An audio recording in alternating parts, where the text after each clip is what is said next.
floods and landslides claimed at least 135 lives in Democratic Republic of Congo. Major infrastructure and key roads are still underwater or in ruins after the all-night downpour. More details on this later in the news. Good evening. I'm CJ Hero. And I am Nina Richie Alagao Flores. This is Agila International. Now for the headlines. Philippine economy is forecast to grow faster at 7.4%. Philippines and Belgium agree to enhance air travel ties. President Ferdinand Marcos Jr. makes climate action pitch before ASEAN-EU summit. U.S. President Joe Biden becomes optimistic after U.S. inflation eases. And Lionel Messi announces retirement after World Cup 2022.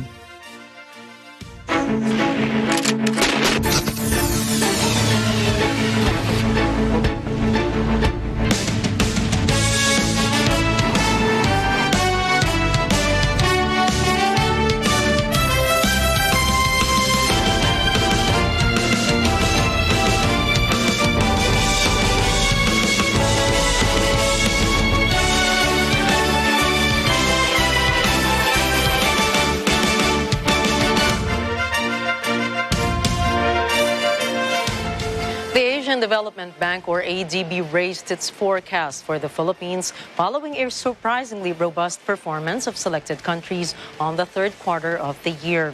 Based on the ADB Outlook 2022 update, the growth estimate for this year is adjusted to 7.4% from 6.5%. ADB's forecast is higher than the 2022 projection of the administration's economic manager, which is between 6.5 to 7.5%. ADB said the gross domestic product, or GDP, of the country increased to 7.7% in the first three quarters this year, mainly driven by the private consumption and investment, as well as the continued public infrastructure spending. Direct flights from Manila and Brussels may soon start after President Ferdinand Marcos Jr. and Brussels airport officials have agreed to work on mounting direct flights. This and other activities of President Marcos in Brussels, Belgium, and this report of Randy Bernardino. The hectic schedule of President Ferdinand Marcos Jr., who faced freezing cold temperatures in Brussels, Belgium, paid off. Aside from his participation at the ASEAN-EU Commemorative Summit, the president met with other groups, including officials of the Brussels airport. In a meeting with Airport Chief Executive Officer Arnaud Feist, they agreed to work on mounting direct flights between Manila and Brussels. This would make Manila as the entry point of Southeast Asia for visiting Europeans, while Filipinos could fly directly to Belgium to access Western European destinations. Meanwhile, the president congratulated the EU-ASEAN Business Council for the success of the ASEAN-EU Business Summit, wherein they discussed the effects of the COVID-19 pandemic. For this year's summit, the theme was Deepening EU-ASEAN Trade, Sustainable Development for All. I would like to congratulate the EU-ASEAN Business Council for the successful conduct of the ASEAN-EU Business Summit. This event has indeed provided a platform for the much-needed dialogue between the EU and ASEAN following the economic plight brought upon us by COVID. I would also like at this point to apologize for my voice, but you must understand that a temperature differential from 35 degrees to -3 is a big jump for this old body. The ASEAN-EU Business Council continues to play a crucial role in advancing ASEAN's regional economic integration and post-pandemic economic recovery efforts. We do this through its initiatives and valuable insights, which have been useful towards the prioritization of initiatives targeting the ASEAN's regional economic integration. Through the ASEAN-EU Trade and Investment Work Program, we hope to continue this momentum for 2023 and beyond. The president also thanked the EU-ASEAN Business Council for its continued support and coordination. Marcos recognized the important role of the EU as a trade and investment partner of ASEAN. This year, the Philippines was the summit's country coordinator. For the next summit, the president hopes the Philippines can be the host country. And I am looking forward to an ASEAN member hosting the summit next year. Thank you. Earlier, the president had a royal audience with King Philippe of Belgium. He discussed with His Majesty how proud he was of overseas Filipino workers, not only in Belgium, but also in other parts of the world. Marcos also shared with the king a 4-year strategic plan to ensure continued economic growth through joint partnerships between the Philippines and Belgium. Randy Bernardino for Matanang Agila International. Trusted, connected, on point. President Ferdinand Marcos Jr. has pitched for more concrete funding guidelines on mitigating climate change in his meeting with top businessmen and leaders of the European Union. The president made his remarks during the ASEAN-EU working luncheon with EU leaders and businessmen in Brussels, where he urged them to step up aid to vulnerable countries like the Philippines. Marcos said climate action is particularly important to the Philippines since the country is regarded as one of the most vulnerable. The chief executive added that the Philippines needs the assistance of Europe and all first world countries to adjust the country's economy and its communities to the effects of climate change. The House of Representatives has approved 13 priority bills of President Ferdinand Marcos Jr. These legislations would pave the way for the country's economic growth and provide services to Filipinos. Included in the passed legislation are the following: the National Disease Prevention Management Authority, or the creation of the Center for Disease Control and Prevention, Medical Reserve Corps, Agrarian Reform, Debts Condonation, Philippine Passport Act, Internet Transaction Act, or the amendment to e-commerce law, Waste to Energy Bill, Free Legal Assistance for Police and Soldiers, Apprenticeship Act, Public-Private Partnership Act, Magna Carta of Barangay Health Workers, Valuation Reform Bill, Package 3, Eastern Visayas Development Authority, or VEDA, and Leyte Ecological Industrial Zone. This legislation was passed while President Marcos is in Brussels, Belgium, for his participation at the ASEAN-EU Commemorative Summit. Today is the last session day of the 19th Congress before lawmakers go on a month-long holiday break.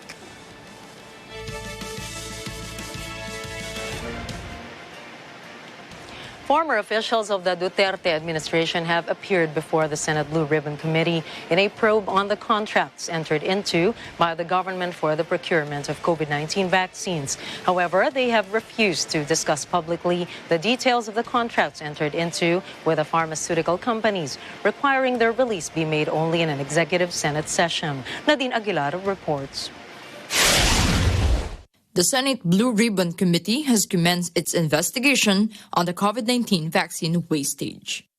According to the Department of Health, or DOH, almost 44 million doses of the vaccine have gone to waste, 3.8 million of which have expired this December.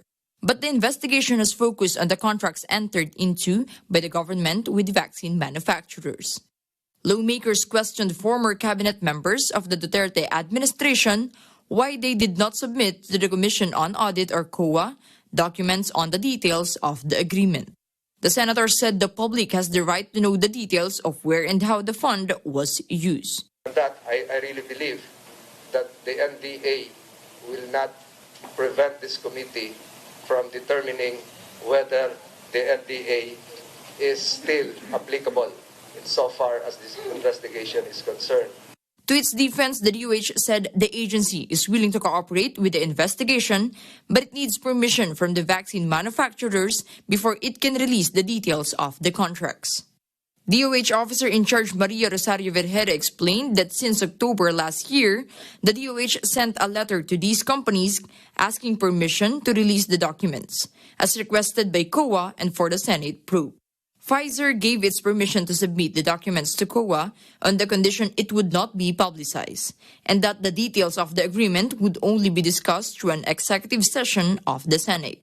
Sinovac, on the other hand, refused to release any details of the agreement, especially on the cost of the vaccine.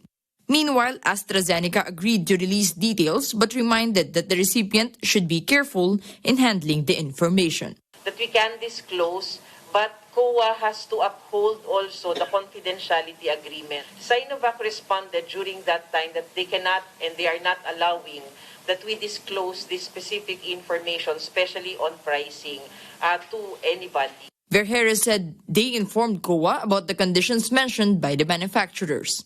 However, the state audit firm denied their requests, saying the agency is not part of the agreement. And during that time, in December of last year, COA responded to us when we communicated to them the response of Pfizer that they cannot uphold this agreement because apparently COA stated that they are not covered by this agreement, only DOH and the manufacturer. So we were not able to provide them with those documents. The former officials of the Duterte administration stood firm that the agreements for vaccine procurements are above board and free from corruption. Former vaccine czar Carlito Galvez insists the vaccines procured are enough to cover 100% of the country's population. He added they agreed to sign the contracts because of limited vaccine supplies during that period.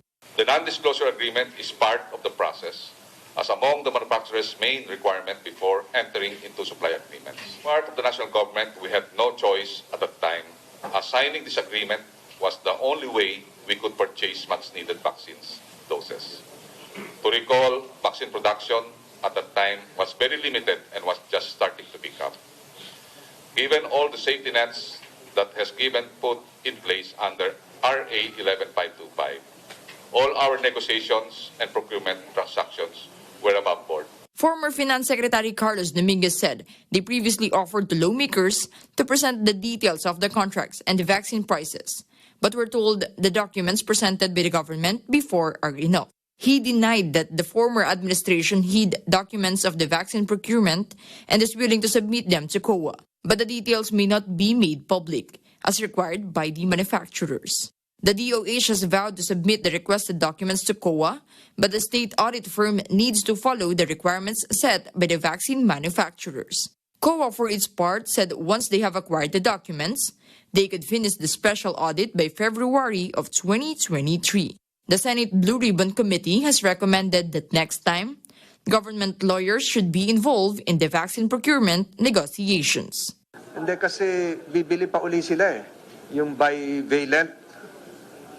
Yung bivalent, sabi ko, pag bumili kayo, gawin na natin yung proseso na may abogado ng gobyerno, yung Office of the Solicitor General, trabaho naman nila yon, para na sa ganon, yung kontrata ay talagang masuri. Under oath. Pumayag si DOH na hindi na kailangan silang sumulat at mag-request ang COA. They will give the documents tomorrow.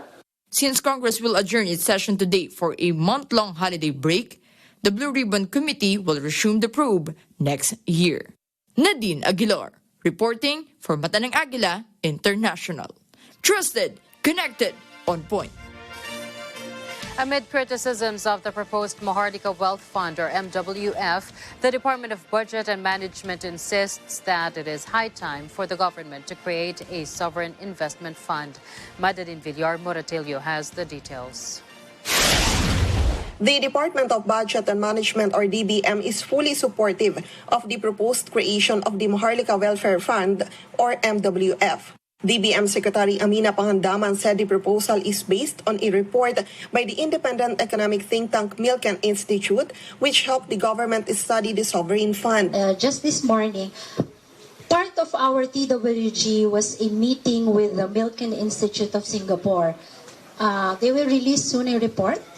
And then I think the report will say that the time is now. We don't have to wait for it. To start and create our own sovereign wealth fund. Pangandaman also allayed the public's apprehension about the MWF since the proposal would have many layers of safeguards. Because while I'm reading some of the literatures, I know that may mga pangamba po mga tao, but when I'm reading the literatures, para more than 200 years ago na po yung creation ng Sovereign Wealth Fund. More than 100 countries have their own Sovereign Wealth Funds. And then may Santiago Principles ka pa. Tapos they have this institute, Sovereign Wealth Fund Institute, na nag-aaral ng lahat ng mga Sovereign Wealth Funds natin na nag-create. And then meron pa silang tinatawag na transparency rating from an international company which also looks at the operations of our sovereign wealth funds. So parang, I think that's more than enough. The budget chief said the proposal will not be railroaded because it would pass the scrutiny of lawmakers in deliberation at the plenary. On questions on the timing of the proposal since the country is facing economic challenges alongside the COVID-19 pandemic, Pangandaman cited Indonesia, which had a similar investment fund at the height of the pandemic in 2020, and they succeeded. From $5 billion initial funds, Pangandaman said their investment rose up to $22.5 billion after more than 2 years. The budget chief said there are countries that failed in their sovereign fund and there are those who succeeded. So the Philippines would follow the best practices of those who succeeded. Madilim Villar Moratillo for Mata ng Agila International. Trusted, connected, on point. Leaders of the House of Representatives stand firm on the benefits of the proposed Maharlika Investment Fund, or MWF, for the government. In an interview with House Speaker Martin Romualdez in Brussels, Belgium, the House leaders said the government may tap the Maharlika Fund to address the power crisis and agriculture needs of the country. Romualdez pointed out that the purpose of a sovereign wealth fund is to provide capital and be the vehicle for the government to bring further development and benefits to the people. The Speaker said the House opened the period of interpellations for the proposal with almost two-thirds of the membership already in support of the bill. House Bill number 6608 proposes the creation of the Maharlika Fund as an independent fund that adheres to the principles of good governance, transparency, and accountability. Under the proposed measure, the fund will be sourced from investable funds of selected government financial institutions or GFIs and the Bangko Sentral ng Pilipinas. The Department of Justice is confident that the SIM card registration law would be a boost to the government's campaign against online sexual abuse and child abuse. Paulo Ramos reports. The Department of Justice thanked the National Telecommunications Commission, or NTC, for issuing the Implementing Rules and Regulations, or IRR, for the mandatory SIM card registration law. During the 8th Manila International Dialogue on Human Trafficking, DOJ spokesperson Miko Clavano said the new law would help in the implementation to thwart online sexual abuse and exploitation of children, or OSAEC, which is one aspect of human trafficking. Ito mga prepaid na ginagamit ng mga perpetrators natin para mag-recruit and there as a medium, no, to further their crimes and this behavior.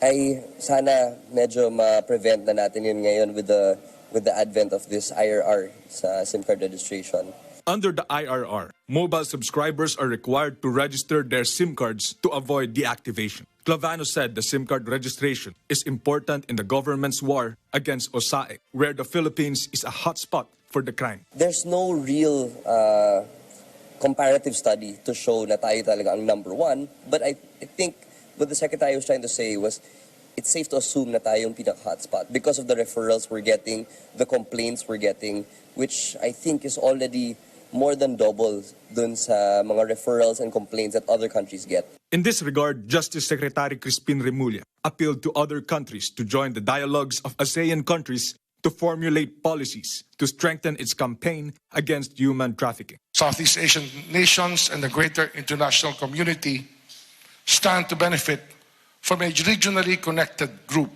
of national oversight committees in continuing conversations on counter-trafficking. Remulla also thanked the United States, Australia, Britain, and the Netherlands for their support in the Manila International Dialogue over the past years.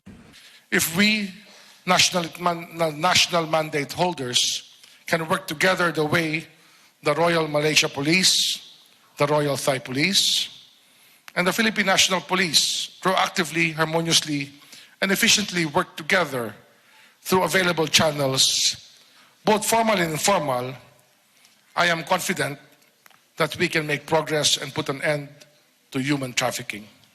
Paulo Ramos reporting for Mata ng Agila International. Trusted, connected, on point. Coming up, 135 dead as floods hit Congo capital. UN warns Somalia on brink of catastrophic famine. And China says tracking COVID cases now impossible as infections soar. Mata ng Agila International will be back after this short break.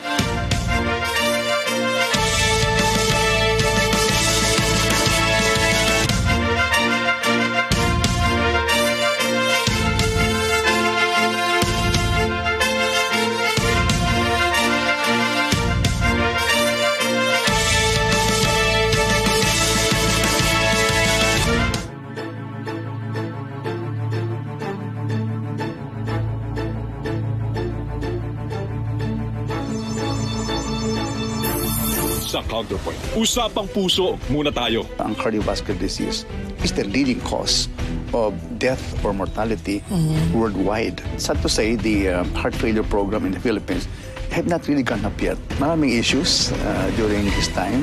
Kasama si Atty. Sal Panelo at Dr. Antonio Sibulo, cardiologist, sa Counterpoint tuwing Miyerkules alas 10:30 ng gabi dito sa Net 25.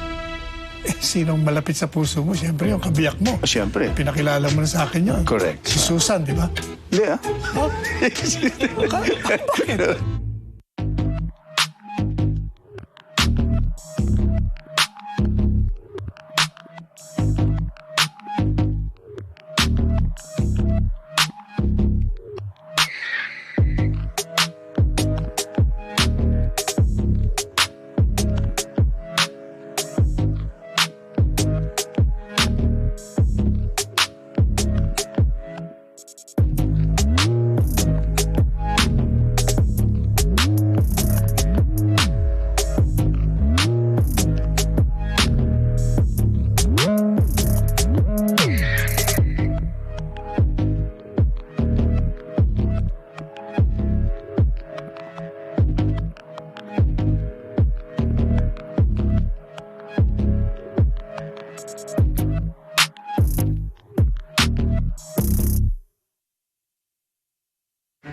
This portion.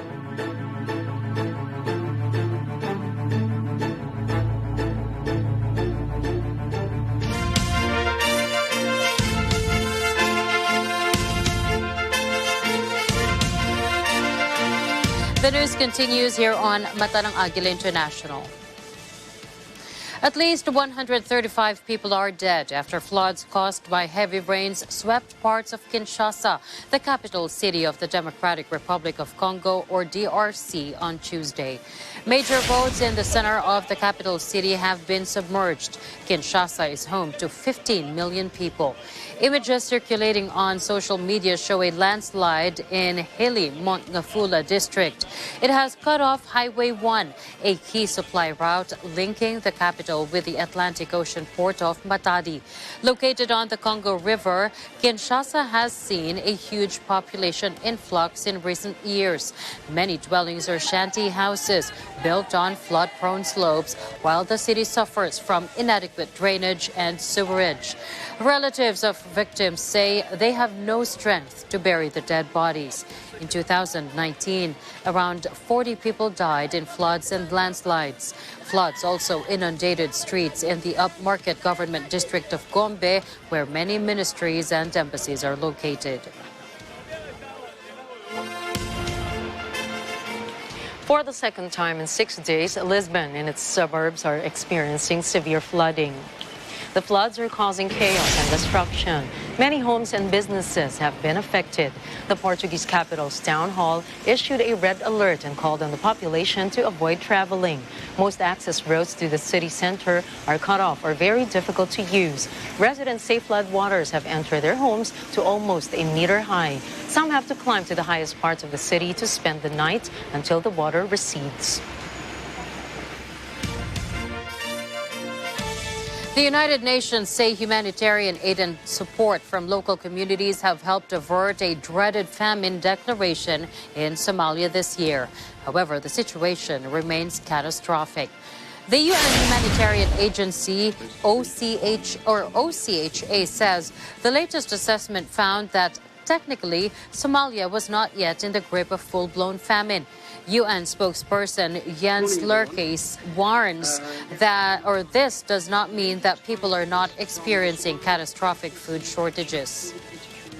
While there's no famine currently declared, the underlying crisis has, however, not improved. If assistance is not scaled up, famine is expected to occur between April and June next year in southern Somalia among agro-pastoral populations in Baidoa and Burakaba districts, and among displaced populations in Baidoa town and in Mogadishu. Findings in the IPCC report also shows that Somalia's wider food crisis will deepen and widen next year, with about 8.3 million people classified in crisis or worse, that is IPC phase 3 or above, between April and June next year. Has been racked by decades of civil war, political violence, and an Islamist insurgency. Millions of people are at risk of starvation across the wider Horn of Africa in the grip of the worst drought in 4 decades. 5 consecutive failed rainy seasons wiped out livestock and crops. The assessment indicates surging numbers of people at the highest level on the UN's 5-scale integrated food security phase classification, known as they have dangerously little access to food and could face starvation. An earthquake with a preliminary magnitude of 6.0 struck off the adjacent waters of southwestern Japan's Amami Oshima Island. According to the Japan Meteorological Agency, the quake's epicenter was located at a latitude of 27.6 degrees north and a longitude of 129.5 degrees east. It occurred at a depth of 30 kilometers. Shocks up to magnitude 4 were reportedly felt on the... What we are seeing is the 3 big economies, US, EU, and China, all slowing down simultaneously. Her comments on the sidelines of a panel about a newly created IMF fund come as China grapples with soaring coronavirus cases. It has recently loosened controls after nearly 3 years. China is the world's 2nd largest economy next to the United States. Explosions were heard in a central neighborhood of Ukraine's capital, Kyiv, on Wednesday, according to Mayor Vitaly Klitschko, following what appears to have been a drone attack. For weeks, Russia has pummeled Ukraine's energy infrastructure with missiles and drones, plunging millions into cold and darkness in winter. Klitschko said on social media that explosions in the Shevchenskivsky district of the capital and emergency services are on their way. Meanwhile, President Volodymyr Zelensky said on Wednesday that Ukrainian air defense systems had shot down 13 Iranian-made kamikaze drones that targeted Kyiv earlier in the day. З 13 шахедів. Попередньо всі 13 збито нашими українськими ППУ. Молодці, пишаюсь. Drone debris damaged 2 administrative buildings in the Shevchenskivsky district, and the capital's military administration said that, but there was no immediate report of casualties. Russia's Deputy Foreign Minister Sergei Ryabkov has accused Washington of turning its diplomats and officials into a means of inflicting pressure on Moscow. Russian-American relations are going through the most difficult period, according to Ryabkov, and he says these are purposefully fueled by the U.S. propaganda machine. He also reveals that beginning next year, several Russian diplomats will have to leave the United States, which will surely force the Kremlin to respond. Ryabkov says Russia has offered to place a cap on the number of mutual diplomatic employees both nations can host. Yet the idea, according to Ryabkov, was ignored by Washington. In another interview, the official shares his certainty that the U.S. will not change its attitude to Russia, regardless of who wins the election. He says that when it comes to relations with Russia, both American parties, Democrats and Republicans, have the same position. Dina Boluarte, Peru's newly elected president, has proposed holding the general election 2 years earlier from 2026 to 2024. She has proclaimed a state of emergency in places of demonstrations and riots in support of Pedro Castillo, the country's incarcerated former leader. Police used water cannons and tear gas to disperse demonstrators as they clashed Sunday near the Andahuaylas airport, resulting in at least 2 fatalities. Castillo prevailed in the most recent election held in April 2021. He was nevertheless impeached and dismissed from his position on Wednesday. The following day, Boluarte, Castillo's vice president, was sworn in as his successor. He decidido asumir la iniciativa para lograr un acuerdo con el Congreso de la República para adelantar las elecciones generales para el mes de abril del 2024. En los próximos días remitiré al Congreso un proyecto de ley de adelanto de las elecciones generales para ser consensuado con las fuerzas políticas representadas. Anuncio la declaratoria del estado de emergencia en las zonas de alta conflictividad social. Comunico que he dado las instrucciones para que se recupere pacíficamente el control del orden interno, sin afectar los derechos fundamentales de la ciudadanía. Up next, President Joe Biden sees reason for some optimism after U.S. inflation eases. Ghana, IMF announced a $3 billion deal to solve economic crisis. And Meta sued for $2 billion for inflaming conflict in Ethiopia. Stay tuned. Mata ng Agila International will be right back with more global stories.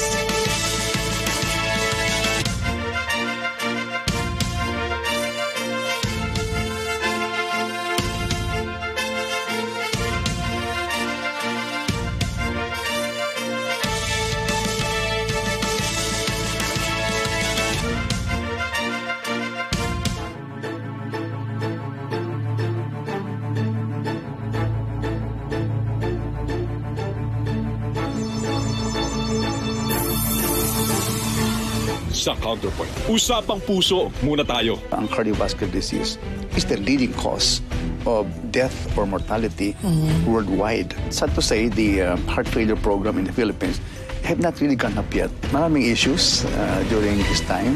Kasama si Atty. Sal Panelo at Dr. Antonio Sibulo, cardiologist, sa Counterpoint tuwing Miyerkules alas 10:30 ng gabi dito sa Net 25. Sinong malapit sa puso mo? Siyempre, yung kabiyak mo. Siyempre. Pinakilala mo na sa akin yun. Correct. Si Susan, di ba? Hindi ah. Oh. Bakit?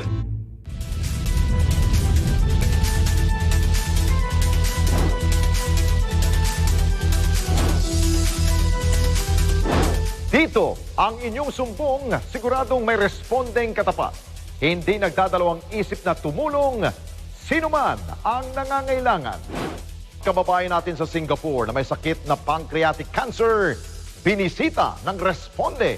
At sa akin pong pagdating doon, tumagsang tulong, hindi lamang mula sa ating mga kapwa Pilipino, pero maging mga taga-ibang bansa. Pagod na po kami mag-asawa. Kasi hindi namin, walang nakakaalam po. Kami lang pong mag-asawa. Wala pong acceptance. Sobrang, nung sinabi sa amin noon, talagang nag-collapse po talaga yung world namin. Kasi talagang ang daming tanong na.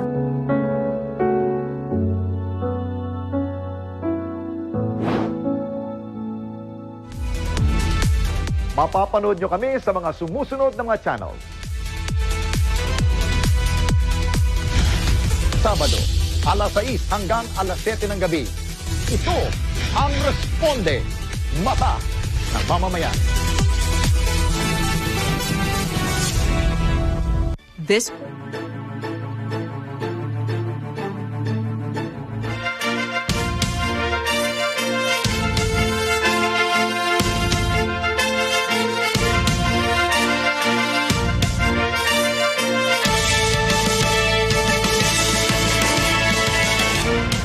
U.S. President Joe Biden expresses cautious confidence about the American economy. This after fresh government data showed inflation easing. Biden says he sees a reason for some optimism for the holiday season and arguably for the year ahead. Make no mistake, prices are still too high. We have a lot more work to do, but things are getting better, headed in the right direction. Most Americans can see the progress driving down the street, finding relief at the pump as gas prices fall. News, in my view, and I think the view of most economists on the economic front. Thank you very much. Ghana agrees on a $3 billion credit deal with the International Monetary Fund, or IMF, as the country battles its worst economic crisis in decades. The program will also include reforms to strengthen fiscal transparency and public financial management, improve the management of public enterprises, bolster governance, and tackle structural challenges in the energy and cocoa sectors. A joint press conference with the IMF. The West African nation is facing more than 40% inflation, a risky debt burden, and a sharp decline in its Cedi currency since the start of the year. Ghana's finance minister says there is a need to support all parts of the program. Truly, the eventual conclusion of the program will assist us in our efforts to restore stability, tackle inflation, and strengthen our currency. That is why the various ingredients of the program should be supported by all Ghanaians and all stakeholders.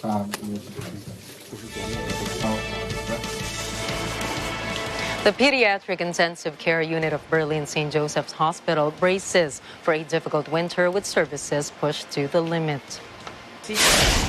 A wave of RSV infections combined with a lack of staff is leading to a huge increase in the number of young patients, a common sight in many German hospitals. A mother to a baby with RSV says she was told the hospital did not have any beds available. We arrived at the emergency section and they did a checkup. They told me they didn't have any bed available. So they called all the Berlin hospitals and Brandenburg. It was all full, despite that he is 11 days old, well, 13 now.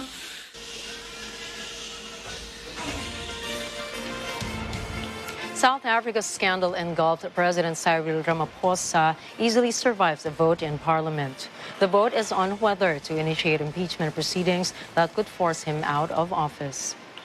After a heated debate, his ruling African National Congress, or ANC, party defeated the motion, 214 votes to 148. There were 2 abstentions through open voting. As we have the results,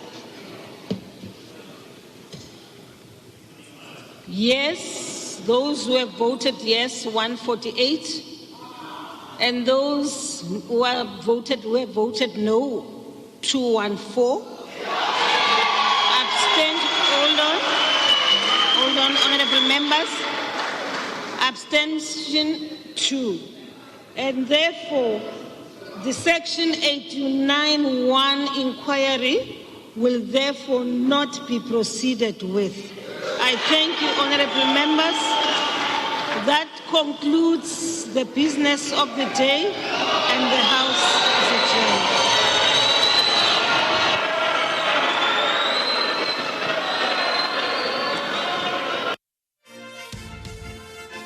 According to a new lawsuit, Facebook's algorithm encouraged hate and bloodshed during Ethiopia's civil war. One of the individuals who took the matter forward is the son of an academic who was killed. On the stage, his father came under fire for his opinions. Although Meta claims to have made significant investments to moderate posts, the application calls for a $2 billion fund for hate crime victims. Enough is enough. A statement of stern warning from Prime Minister Rishi Sunak against illegal migrants who entered the UK. Sunak asserts this group of people should not remain on the British island.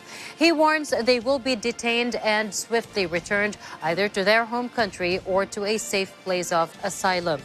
The issue of migrants arriving on small boats is a major political issue for the Conservative government. Recent figures show the number of Albanians arriving in England across the Channel has spiked during the last 2 years. Reports say working-class areas in north and central England blame migrants for making it harder to find work. Sunak says people are right to be angry since the situation has become unfair for legal residents. He insists it is not cruel or unkind to want to break the grip of crime gangs who trade in human misery. He tells Parliament that soon they will introduce legislation to ban migrants who cross the English Channel from staying in Britain. Sunak also announces a new migrant deal between Britain and Albania. This arrangement, according to Sunak, is set to begin early next year. Aside from cracking down on illegal migration, the agreement aims to speed up the processing of asylum applications. New Zealand Prime Minister Jacinda Ardern was caught on a hot mic using vulgarity against a rival politician. Ardern's words are barely audible on live TV, but are picked up in the background. News sources say she was hustled with questions, and after sitting down, she called her rival an arrogant prick. She apologized after the incident. Reports say Ardern's behavior is a rare misstep for a leader known for her skill at debating and calm, measured responses. New Zealand on Tuesday passed a law banning tobacco for the next generation. Those born in 2008 and above will never be able to buy or to legally buy cigarettes, and New Zealand is believed to be the first in the world to implement this law. According to Associate Health Minister Ayesha Veral, the tobacco ban will allow thousands of people to live longer and healthier lives. Veral added that New Zealand's health system will be able to save $5 billion from not needing to treat illnesses caused by smoking. The law will be accompanied by other measures to significantly limit access to cigarettes, such as imposing tobacco to be sold only through specialty tobacco stores, as well as reducing the legal amount of nicotine in tobacco products. Never start smoking. So we are legislating for smoking. Coming right up, major French cement firm under attack from environmentalists. U.S. researchers announce historic nuclear fusion breakthrough. And Lionel Messi announces retirement after World Cup 2022. More global news coming your way when Agila International returns.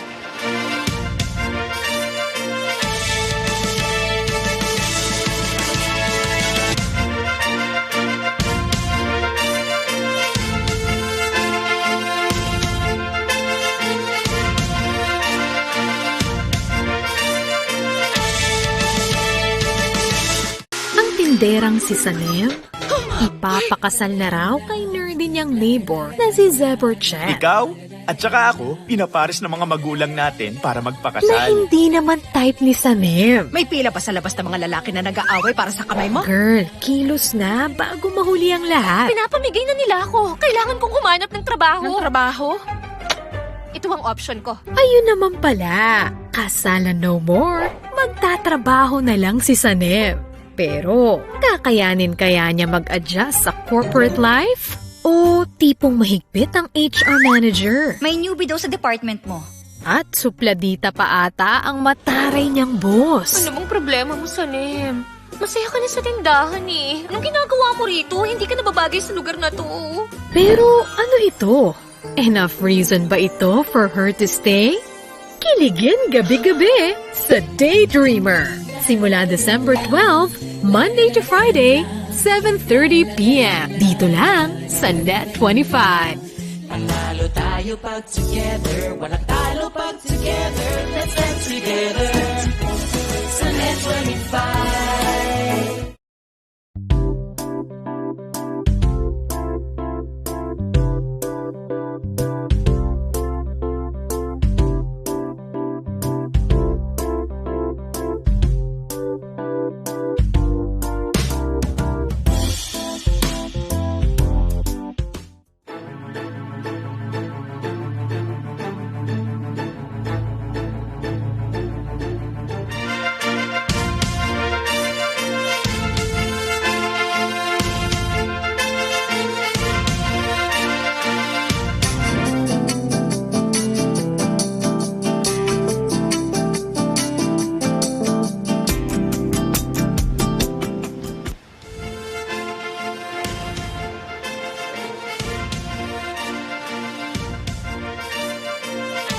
In the Bouches-du-Rhône department of France, over 200 environmentalists assaulted the cement giant Lafarge on Sunday, causing substantial damage that may have prevented the facility from operating for weeks.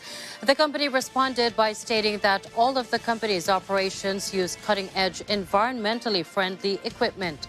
The organization said in a statement that the attack was decided upon owing to the air pollution generated by the facility.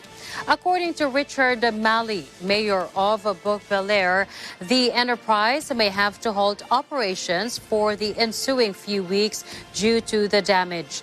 Lafarge was found guilty earlier this year of participation in crimes against humanity and financing terrorism for paying the terrorist organizations ISIS and Al-Nusra Front to maintain the operation of its facility in Syria between 2013 and 2014.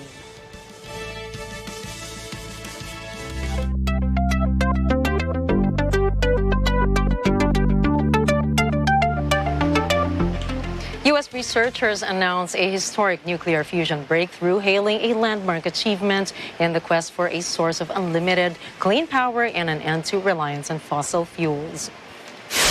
The Lawrence Livermore National Laboratory says it used the world's largest laser to create, for the first time, a fusion reaction. The lab says this replicated the process that powers the sun and generated more energy than it took to produce. This is a goal pursued by scientists for decades. Nuclear fusion has been touted by its supporters as a clean, abundant, and safe source of energy. It is believed to eventually allow humanity to break its dependence on coal, crude oil, natural gas, and other hydrocarbons, driving a global climate crisis. The U.S. Department of Energy describes the achievement of fusion ignition as a major scientific breakthrough. Well, clearly, we want the private sector, and we need the private sector to get in the game. It's really important that there has been this incredible amount of U.S. public dollars going into this breakthrough. But all of the steps that will be necessary to get this to commercial level will still require public research and private research. We know that there's been a huge interest among the private funding community, startups, et cetera, and we encourage that. The president has a decadal vision to get to a commercial fusion reactor within, obviously 10 years. So we've got to get to work. There is, however, still a long way to go before fusion would provide power to homes and businesses.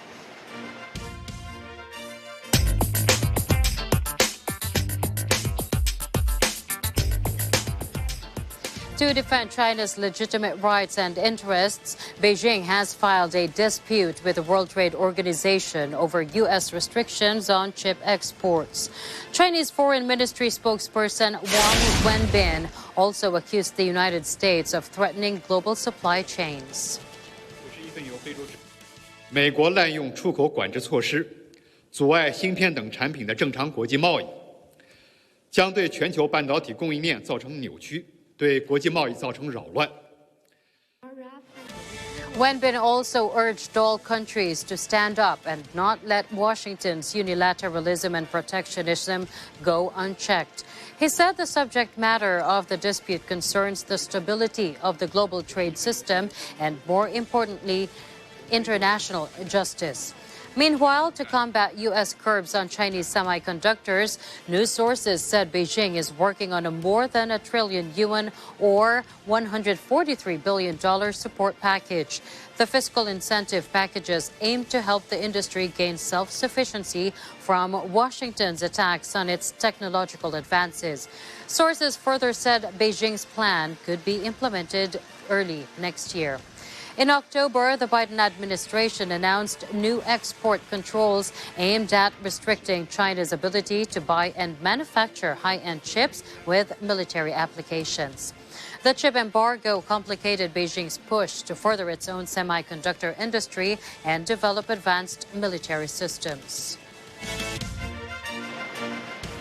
Sam Bankman-Fried's deep plunge from the top of the heap in the world cryptocurrencies welcomed him to a hefty jail sentence due to a series of fraud charges. The 30-year-old billionaire and founder of the FTX crypto exchange has been notably linked with celebrities and also talked to politicians in his attempt to make cryptocurrency legal and more than just a shady get-rich-quick scheme. Earlier this year, FTX was valued at $32 billion. But in November, the company suddenly collapsed after filing for bankruptcy protection, which in return invited regulators, prosecutors, and furious clients to conduct investigations. Authorities described Fried's situation as rotten, having a billion-dollar house of cards that crashed him down. The U.S. Securities and Exchange Commission revealed that Bankman-Fried organized a massive years-long fraud, diverting billions of dollars of the trading platform's customer funds for his benefit and to help grow his crypto empire. According to Forbes magazine, the FTX owner once owned nearly $25 billion.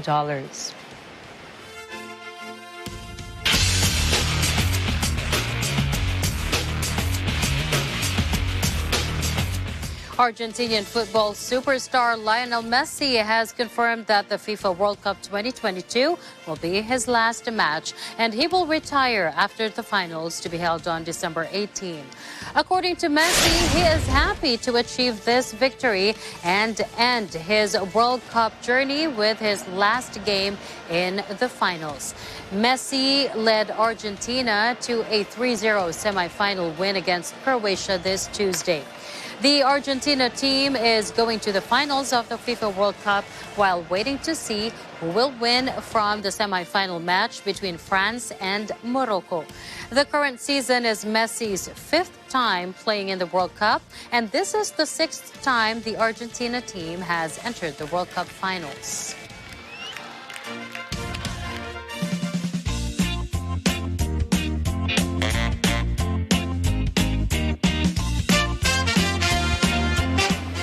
As far as geographical bloopers go, this one takes the continent. Twitter mistakenly identified the Norwegian Foreign Ministry as a Nigeria-affiliated government organization. Norway's Prime Minister Jonas Gahr Støre and Foreign Minister Anniken Huitfeldt were also labeled as Nigerian government officials. Norway officials had to remind Elon Musk's platform that the Scandinavian country is not part of the West African nation of Nigeria. But the obvious error did not escape the eyes of many Twitter users. Within an hour, memes invaded Twitter's timeline, asking how Elon's side could make the mistake. A few hours later, Twitter corrected the labels of Norway's accounts. Following summit negotiations with then South Korean President Moon Jae-in, North Korean leader Kim Jong-un gave a pair of puppies to the country as a gift. However, current leader Yoon Suk-yeol stated there was no financial assistance from the government for the dogs, so they ended up in a zoo in Gwangju. Moon then claimed Yoon refused to pay for the costs of veterinary care and food after he left the government and was permitted to take the animals with him, even though negotiations over who would pay the bill are allegedly still underway. The two white Pungsan hunting dogs, Gomi and Songgang, were transferred to the local government-run zoo last Friday after spending some time at a Daeju veterinary clinic. According to Gwangju's Mayor Kang Gi-jung, the two dogs are a representation of peace and reconciliation and collaboration between South and North Koreas. I want to adopt them. Cute, cute, so cute. Midway through the week, here is a quote from Margaret Thatcher, former Prime Minister of the United Kingdom. You may have to fight a battle more than once to win it. That's true, especially true for those who are battling mental problems, right? Especially those who are depressed. It's not just one battle, it's every day battling it and trying to win over it. It just never ends. That's what life is all about, after all. It's a different challenge for everyone. And that's a wrap for tonight's news. Catch the latest updates on our social media channels. I am CJ Hero. And I am Nina Richie Alago Flores. Please stay tuned for tonight's episode of Counterpoint with attorney Salvador Panelo and Dr. Antonio Cibulo. This is Agila International. Trusted, connected, on point.